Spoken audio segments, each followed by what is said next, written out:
السلام علیکم ورحمۃ اللہ وبرکاتہ۔ سابق امام کعبہ کو 10 سال کی قید سنا دی گئی ہے۔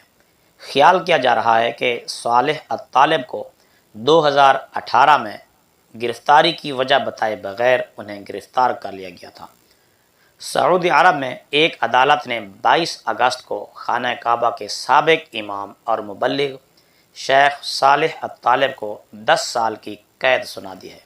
سعودی عرب کے علاوہ عرب دنیا کے باقی ذرائع ابلاغ نے سابق امام کعبہ کو 10 سال سزا سنائے جانے کی خبر کو شائع کیا ہے۔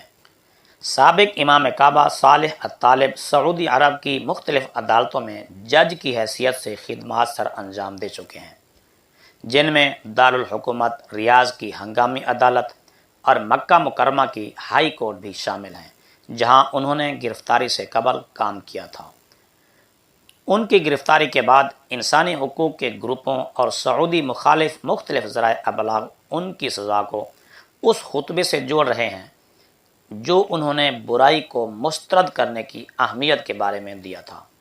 سابق امام کعبہ صالح الطالب گرفتاری سے قبل ایک خطبے میں جابر اور مطلق العنان حکمرانوں کے خلاف انہوں نے خطبہ دیا تھا، تاہم انہوں نے سعودی شاہی خاندان کا نام لینے سے اجتناب کیا تھا۔